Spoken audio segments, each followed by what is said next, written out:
আসসালামু আলাইকুম। আল্লাহ মানুষকে ছাড় দেয় কিন্তু ছেড়ে দেয় না। যেমন ফেরাউন খুবই শক্তিশালী ছিল, খুবই উশৃঙ্খল ছিল, খুবই আক্রমণাত্মক ছিল, অন্যায় অবিচার করত।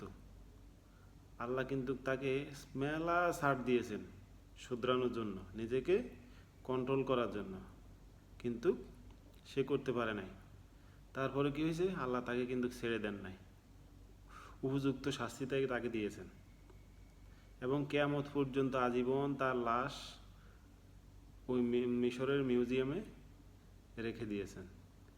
এটা মানুষকে দেখার জন্য, মানুষকে বোঝার জন্য রেখে দিয়েছেন এই কারণে যে মানুষ যেন ওটা দেখে কিছু শিখে, যে যারা জুলুম করে, অন্যায় করে, অবিচার করে মানুষের প্রতি, তারা যেন নিজেকে শোধরায়, তারা যেন বুঝে যে সবার উপরে একজন আছেন, উনি হলেন সর্বক্ষমতার মালিক। উনি চাইলে সব কিছু করতে পারেন, চাইলে ক্ষমতা দিতে পারেন, চাইলে আবার ক্ষমতা নিয়েও যেতে পারেন। যেমন ধরুন, বিশ্বের মধ্যে সবচেয়ে বড় শক্তিধর, all in one country, America.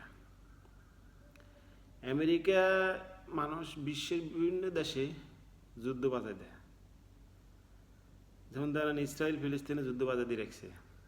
এখান দিয়ে বলে আসেন, সংলাপ করেন, সমঝোতা আসেন, আর ওখান দিয়ে অস্ত্র বিক্রি করতেছে ইসরায়েলের কাছে, ফিলিস্তিনিবাসীকে ধ্বংস করে দিতেছে।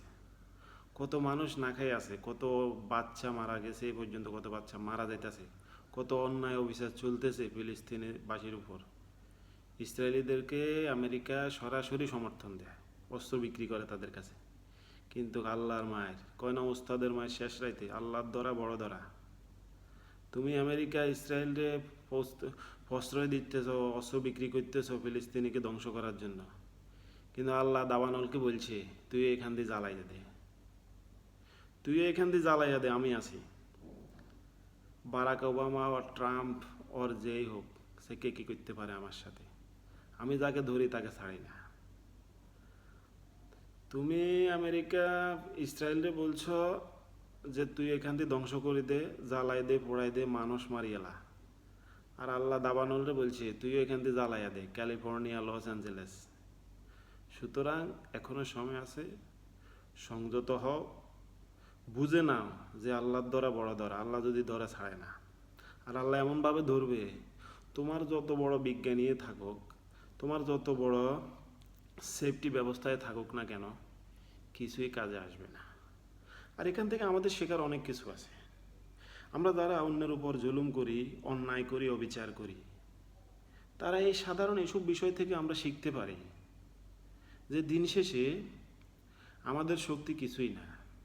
মহান রাব্বুল আলামিন যদি চান, সেকেন্ডে, একটা ন্যানো সেকেন্ডের ব্যাপারও না, আমাদেরকে ধ্বংস করে দিতে। কারণ আল্লাহ আমাদেরকে সৃষ্টি করছেন, উনার মনে ভালো লেগছেন, উনার পছন্দ হয়েছেন, উনি আমাদেরকে সৃষ্টি করছেন। আমাদের কাজ হচ্ছে শুধু আল্লাহর ইবাদত করা, মানুষের উপকার করা, মানুষের সাথে বন্ধুত্বপূর্ণ, সৌহার্দ্যপূর্ণ আচরণ করা, ভালোবাসা রাখা। আমাদের কাজ এটা নয় যে অন্যায় অবিচার করে কারো জমি দখল করবো, কারো দেশ দখল করে ফেলামো, কারোর পিছনে, কারো কানে বিষ ঢালি দেবো, কারো সংসার ধ্বংস করবো, কারো পিছনে লাগি তার জীবনটা ধ্বংস করে দিব। এটা আমাদের কাজ নয়। আর আমরা যদি এগুলা করি, তো আমাদের ওই ধ্বংসের জন্য একজন আছে পিছনে। একটা কথা আছে যে আমায় ঠকায় যাইবা কই, আল্লাহ রইছে পথে বই। এটা মিনিংটা হলো, তুমি যদি আমাকে ঠকিয়ে যাও, আল্লাহ কিন্তু পথে বসা আছে তোমাকে ধরার জন্য।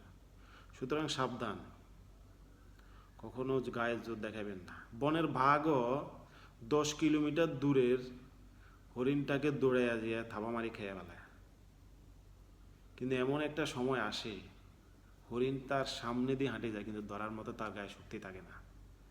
জোর, অহংকার, এগুলো সারা জীবন থাকে না। অহংকারের চাদর আল্লাহর গায়ে, অহংকার একমাত্র আল্লাহকেই মানায়।